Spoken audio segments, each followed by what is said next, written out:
అందరు మంచిగున్నారా? Eeshwarappa home clinic సమర్పించు ధూమ్ధామ్ ముచ్చట. ఇక ముచ్చట్లు షురువు చేద్దాం. ప్రజాపాలన అని రేవంత్ సార్ చెప్తూనే ఉంటాడు కదా. ప్రజాపాలన అంటే ఇంటి దగ్గరికేనా? భూములను మింగుడు, కబ్జాలు చేసుడు, అందిన కాడికి దోసుకునుడు గిట్లనే అంటారు జనాలు. ఈ భూముల కుంభకోణాలు చూసి ప్రభుత్వంలో ఉన్న పెద్దోలే అందిన కాడికి భూములు జాగులను ఎగరేసుకొని పోతుర్రట. అగో గట్లనే ఓడుతుంది. తెలంగాణలో ఉన్న భూములు జాగలను ఎత్తుకోబోవుడే ప్రజాపాలన అన్నట్లు ఓడుతుంది. మరి ఈ 2.5 సండి ఎన్ని చూస్తలేం మనం. హిల్ట్ పేరుతోని, ఫ్యూచర్ సిటీ పేరుతోని, కంపెనీల పేరుతోని భూములు గుంజుకునుడు, అమ్ముకునుడు గిందుకేనా వాళ్ళ కోట్లేసింది. సర్కారు భూములు, ప్రైవేటు భూములు, గరిబొమ్మల భూములు అన్న ఫరకు లేదు. కంటికి కానొస్తే చాలు వాటిని పోతం పెట్టుడే అవుతున్నది. లగచర్ల కాడికెళ్ళి రుజువు చేస్తే నాదరుగుల దాకా భూములను దోసుకునుడే ఉంటుంది. రియల్ ఎస్టేట్ దందాలు చేస్తాన్లట. అసలు సర్కార్ అంటే రియల్ ఎస్టేట్ సంస్థ అనుకుంటారు. రైలు నాదరుగుల 7,000 కోట్ల విలువ గల భూమికి మంత్రి పొంగులేటి సారు సూటు పెట్టిండు.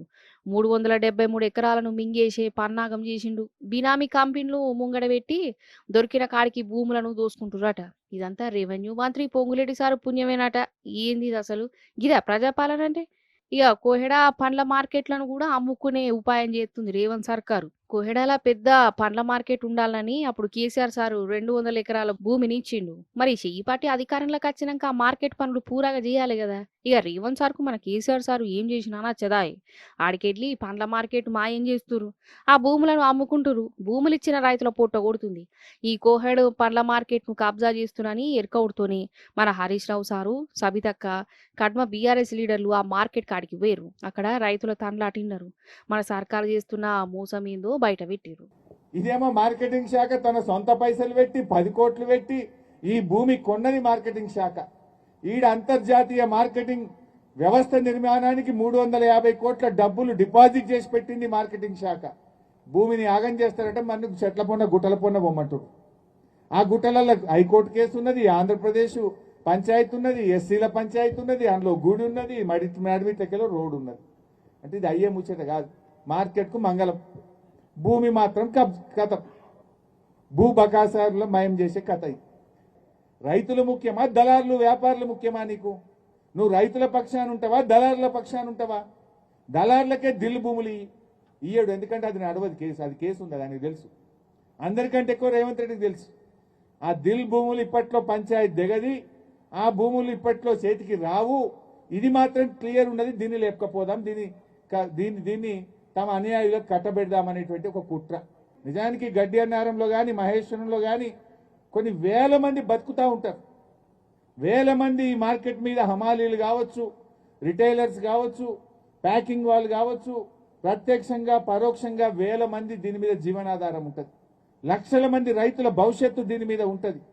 వేల మంది ప్రజల బతుకుదెరువు ఆలోచిస్తావా? లక్షల మంది రైతుల బతుకుదెరువు ఆలోచిస్తావా? నలుగురు దళారులకు ఈ భూమిని అప్పజెప్పి నీకు వచ్చే కమిషన్ల గురించి ఆలోచిస్తావా అని మేము అడుగుతా ఉన్నాం. ఈరోజు రేవంత్ రెడ్డి గారు ప్రభుత్వం, కాంగ్రెస్ ప్రభుత్వం వచ్చిన తర్వాత ఇక్కడున్న మార్కెట్ను షిఫ్ట్ చేసి ఎక్కడో గుట్టలలో ఇస్తామని చెప్పి మార్చి ఇచ్చున్నారు. ఫుడ్ ప్రాసెసింగ్ యూనిట్స్ పెడితే ఆ కొండల గుట్టలు ఇస్తే వాళ్ళు అక్కడ లెవెల్ చేసుకొని చేస్తారు కదా, మరి అక్కడ ఎందుకు ఇవ్వట్లేదు అనేది ఒకటి. రెండవది, అక్కడ ఉన్న రైతులు ఉన్నారు చాలా మంది, మరి రైతులకు న్యాయం చేయాలనే ఆలోచన కూడా లేకుండా గుడ్డిగా ఆఫీస్లో కూర్చొని ఒక జీవో ఇష్యూ చేసి గందరగోళం సృష్టించే ప్రయత్నం ఈ ప్రభుత్వం చేస్తూ ఉంది. ఒక 3,000 కోట్లు, ఆ పక్కన నాదరుగుల్లో 7,000 కోట్లు, 10,000 కోట్లు ఇక్కడే కవర్ అయిపోయినాయి, ఇంకా సమస్య లేదు అని చెప్తూ ఉన్నాను. గతంలో ఎట్లుండిందంటే, గతంలో కేసీఆర్ గారు ఉన్నప్పుడు వారు ఒకటే చెప్పేది, మాకు ఏ చిన్న పని చేసినా ప్రజలకు ఇబ్బంది లేకుండా చూసుకోండి, నిజంగా ప్రజలకు ఇబ్బంది అయితే ఇమీడియట్గా నాతో చెప్పండి, దాన్ని ఎట్లా చేయాలో చూస్తానని చెప్పేవాళ్ళు. కానీ ఈరోజు ఎట్లా ఉందంటే, ప్రజలు ఎటన్నా పోనీ ఏమన్నా కానీ మా ఖజానా నిండితే చాలన్న లెవెల్ ఈ ప్రభుత్వం పనిచేస్తుంది అనేది వాస్తవం. కళ్ళకు కట్టినట్టు కనిపిస్తుంది మనకు. సూర్యుడి చుట్టూ భూమి తిరుగుతుంది అంటారు, భూమి చుట్టూ రేవంత్ రెడ్డి తిరుగుతున్నాడు అని చెప్పాడు. వాస్తవమే. ఎక్కడ భూమి ఉన్నా కూడా అక్కడ గద్దల్లాగా వాలిపోతూ ఉన్నారు. మేము అసలు రోజు మాట్లాడుతున్నాం, అసలు ఏం జరుగుతుంది అసలు రాష్ట్రంలో. రాష్ట్రం పాలన వదిలేశారు. ఎవరేమన్నా కానీ ఏమన్నా అయిపోయి వాళ్ళు అనుకున్న ఎజెండా పూర్తి చేసుకోవడానికి మాత్రమే ప్రభుత్వం ఉన్న పెద్దలు పనిచేస్తున్నారు తప్పిస్తే రాష్ట్రం అభివృద్ధి కోసము, ప్రజల మేలు కోసము పనిచేయాలనే ఆలోచన ఈ ప్రభుత్వానికి లేదని తేటతెల్లమైంది. కాదుల్లా ఈ రేవంత్ సర్కార్ కు భూముల పిచ్చిందిలా గిందుకేనా భూభారతి అనే చట్టం తెచ్చింది. భూములు ఇయ్యకుంటే పోలీసులతోని కొట్టించుడా, ఇండ్లకు పోయి దౌర్జన్యం చేసుడు. అప్పట్లో సమైక్య రాష్ట్రంలో ఉన్నప్పుడు చంద్రాల సార్ గిట్లనే మన భూములను ఎట్ల పుతం పెట్టిండో లోకమంతా చెప్పుకుంటూనే ఉంటుంది ఇప్పటికి కూడా. ఇక ఇప్పుడు శిష్యుని వంత వచ్చింది. ఈ కథ చూస్తుంటే తెలంగాణ భూములను దోసుకున్నట్ల గురువును మించిన శిష్యుడు అన్న పేరు తెచ్చుకునేది అట్టే ఉన్నాడు ఈ రేవంత్ సార్ అని అంటారు పబ్లిక్. గ్యాస్ కోసం తిప్పులు బాగానే అవుతున్నది కదా. ఏ గోదాం కాడ చూడు పెద్ద పెద్ద లైన్లు కానీ వస్తున్నాయి. సిలిండర్ల కోసం జనాలు లైన్లు కడుతురు. లొల్లులు జవడాలు అయితేనే ఉన్నాయి. ఇక హోటల్ వాళ్ళది ఇంకో అవస్థ. వాళ్ళకు సిలిండర్ల కరువు వచ్చి షాయి రేటు టిఫిన్ రేటు కూడా పెంచిర్రు. అయితే అందరూ గిట్ల రేట్లు పెంచుతుంటే అశ్వారావుపేటల ఒక హోటల్ అయిన జనాలకు బంపర్ ఆఫర్ పెట్టిండోలా ఏందో చూడురి. ఉపాయం ఉన్నోడు ఉపాసం ఉండడు అంతే కదా. మెదడు పెట్టి ఆలోచిస్తే బొచ్చోడు ఐడియాలు వస్తాయి. అవో గసంటి ఐడియానే కొత్తగూడెం జిల్లా అశ్వారావుపేటలో ఉన్న ఈ హోటల్ ఆయనకు వచ్చింది. ఆ ఉపాయం ఏందో బ్యానర్ల రాసి హోటల్ ముందు పెట్టిండు. మీ గ్యాస్ సిలిండర్ ఇయ్యుర్రి, నెలంతా ఫ్రీగా టిఫిన్ చేసి వెళ్ళండి, అది కూడా కడుపు నిండా. ఇక గ్యాస్ బండకు పైసలు కూడా ఇస్తాడట, నెల రోజు టిఫిన్ కూడా పెడతాడట పుక్కట్లా. అసలు ఏమన్నా ఆఫరా? బంపర్ ఆఫరే కదా.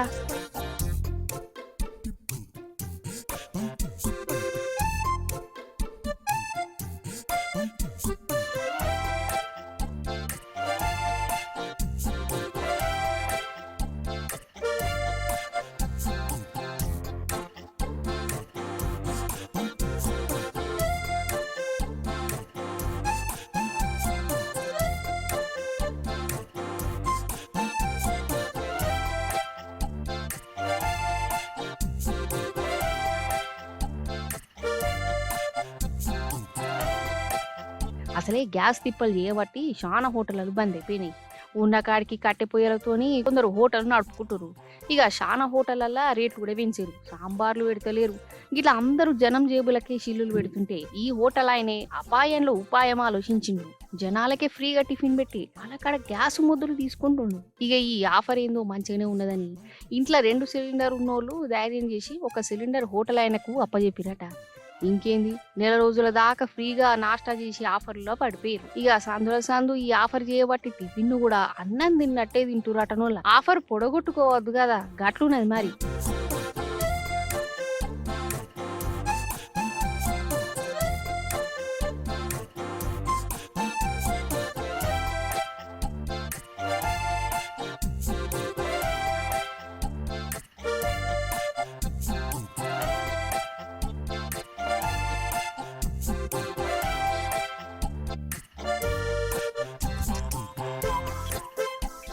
నిజంగా పెళ్ళైతే ఆడవిళ్ళ జీవితమే మారిపోతుంది. చేసుకున్నోడు మంచోడైతే మంచిదే, కానీ కంతిరోడైతే నరకమే కదా. ఓ దిక్కు అత్తగారింట్లో బిడ్డ నరకం చూస్తున్నా, కన్నోలేమో కొన్నొద్దులు చదువుకో, సంసారం అంటే గిట్లనే ఉంటుంది, జర ఇంటి ఇజ్జత్ కాపాడు, ఓడ్చుకో అని బిడ్డనే బుజ్గరిస్తుంటారు. ఇక బిడ్డ ఇడుపు కాగితాలు తీసుకుంటే ఇంకేమైనా ఉన్నదా? అయితే ఒక కాడనోళ్ళ ఇడుపు కాగితాలు తీసుకున్న బిడ్డను అమ్మ నాయన ఎట్లా అరుచుకున్నారంటే, ఇడుపు కాగితాల ముచ్చట ఆటెంక చెప్తా గాని ఫస్ట్ ఆగో గీ కారును చూడురి. బిడ్డ పుట్టిందని ఒక తండ్రి సంబరాలు చేసుకుంటుండు, ఎవరైనా చేసుకుంటారు అనుకో. కానీ ఇక చూడు, కారుకు మంచిగా డెకరేషన్ చేసి బుగ్గలు గిగ్గలు పెట్టి నాకు బిడ్డ పుట్టిందో వచ్చని ఊరందరికీ చెప్పుకుంటా దిల్ ఖుష్ అయిండు. నిజంగా బిడ్డ పుడితే ఎంత సంతోషమో. ఇది డెహ్రాడూన్లో జరిగింది.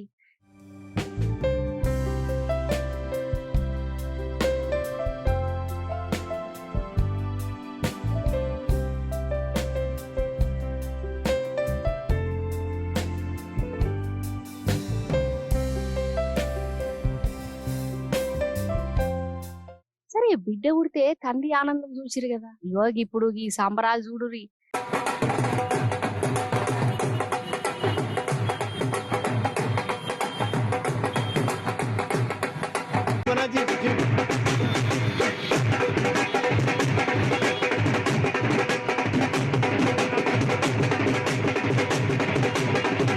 ఇగో ఈమె మెడల దండేసి బ్యాండ్ మీనాలతోని ఇంటికి తీసుకొస్తారు ఇంట్లోళ్ళు. అంటే పరీక్షల ఫస్ట్ ర్యాంక్ వచ్చిందో లేకుంటే ఆటల పోటీలు ఫస్ట్ ప్రైజ్ తీసుకొచ్చిందని సంబరం అనుకునేరు. కాదు కాదు, బిడ్డకు ఇడుపు కాగితాలు మంజూరైనందుకు అమ్మ నాయన పటాకులు కాల్చి బ్యాండ్ మేళాలు మేళతాళాలతోని బిడ్డకు గిట్ల స్వాగతం చెప్పిరు.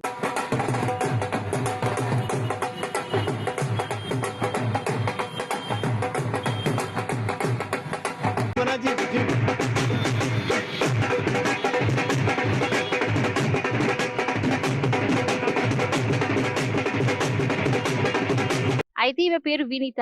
వీళ్ళ నాయన రిటైర్డ్ జడ్జి. మీరట్లుంటారు. ఈమెను మిలిటరీలో మేజర్ కొలువు చేసే ఆయనకి ఇచ్చి 8 ఏళ్ల కిందట లగ్గం చేసిరు. ఫస్ట్‌లో ఆలు మొగలు మంచిగానే ఉండేనట. కానీ రాను రాను పెనిమిటి అత్తామామ బాగా సతాయించేదట.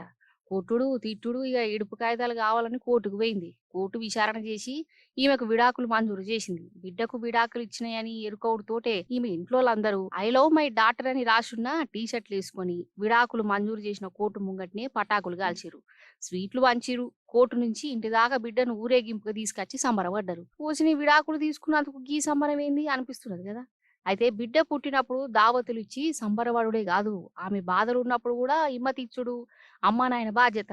అందుకే బిడ్డ పుట్టిన నాడే కాదు, ఇడుపు కాగితాలు తీసుకొని ఇంటికి వచ్చిన ఆమె మీద మా ప్రేమల మాత్రం మార్పు ఉండదు అనుకుంటా ఇట్లా బ్యాడు సప్పులతోని బిడ్డ మీద ప్రేమ చూయించారు.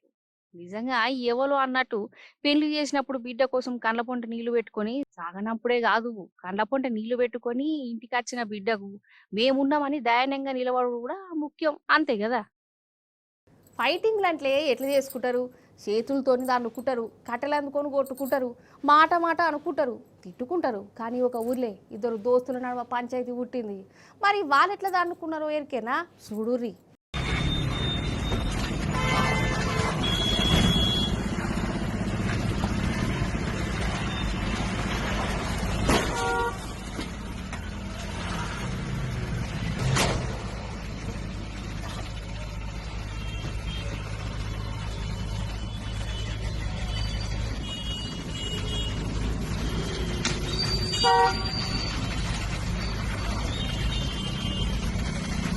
చూసినావా కార్లతోని ఎట్లా గుద్దుకుంటుర్రో? 2 SVU కార్లు. ఈ కార్లో ఉన్నోళ్ళు ఇద్దరు దోస్తులేనట. ఇప్పటిదాకా కలిసి తిరిగిరు, కలిసి తాగిరు, కలిసి సినిమాలు చూసిరు. కానీ అంతని ఏమైందో ఒకరి మీద ఇంకొకరికి కోపం వచ్చింది. కార్లు తీసుకున్నారు. కోపం అంతా కార్లతోని తీసుకున్నారు. అగో ఎట్లా చేస్తురో చూడు. వీళ్ళకి ఎంత గరనోళ్ళు అసలు. ఎన్ని పైసలు ఉంటే మాత్రం ఇట్లా కార్లను గుద్దుకుంటా కోపం చల్లార్చుకోవచ్చునా?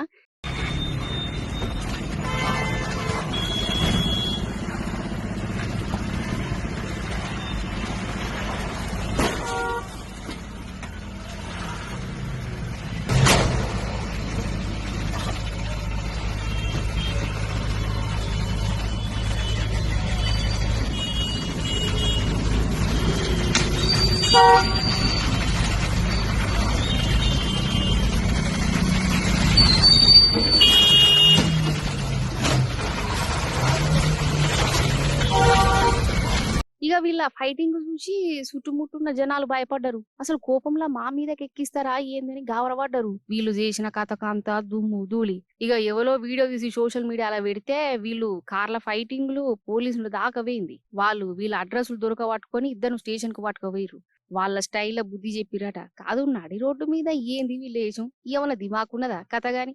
ఇగో గిట్ల తయారైతురేందో ఈ కాలం పోరలు. ఇప్పుడు చిన్నపాటి డాన్స్ బేబీ డాన్స్ ప్రోగ్రామ్ చూద్దాం. ఇది డాన్సర్లు చేసిన డాన్సులు కాదు, సీఎం సార్ చేసిన బ్రేక్ డాన్సు. అగో చూసి తరించురి మీరు కూడా.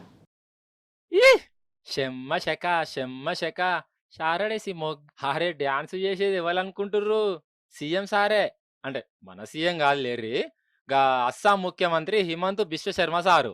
ఆడ ఎలక్షన్లు ఉన్నాయి కదా, ఇక సారు ఇన్నొద్దులు చేసిన ఘనకార్యం ఏందో చెప్పుకుంటూ ప్రచారం చేస్తాడు. ఇక స్టేజి మీదకి వచ్చి గిట్లా ఆయన లోపల ఉన్న డాన్సర్ను బయటికి తీసిండోలా. ఇక సారు డాన్స్ చూసి ఆన్నే ఉన్న కార్యకర్తలు ఇట్లా ముంగడికి వచ్చి షీపుర్లు చూపించిర్రు. షీపుర్లు అంటే సీఎం సార్ డాన్స్ వీళ్ళ గంతగనం శిదర పుట్టిందా ఏంది షీపుర్లు తీస్తుర్రు అనుకునేరు. గట్ల కాదట. అన్యాయాలను అక్రమాలను రాష్ట్రం నుంచి ఊడ్చేద్దామనే కాన్సెప్ట్ ప్రకారం సీఎం సార్ డాన్స్ చేస్తా అంటే వీళ్ళకి ఇట్లా షీపుర్లు చూపించిర్రట.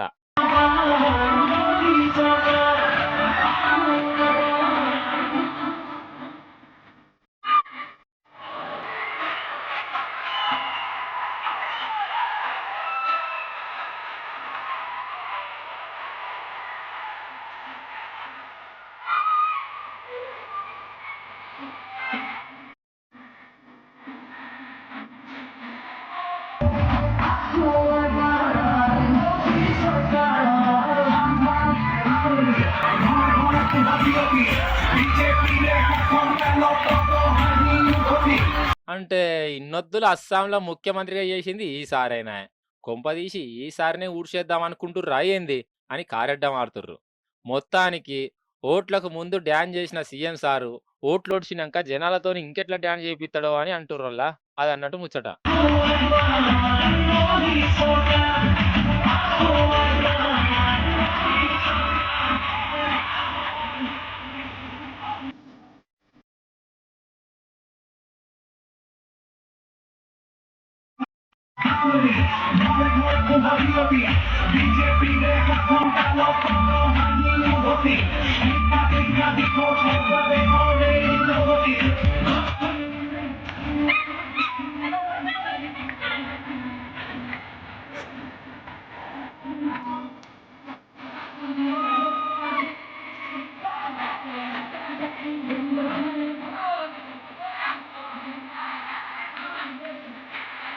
చూసిరు కదా ఇది వాటి ముచ్చట్లు మళ్ళీ వచ్చే పారి మంచి మంచి ముచ్చట్లని పట్టుకొని వస్తా ఇంత మరి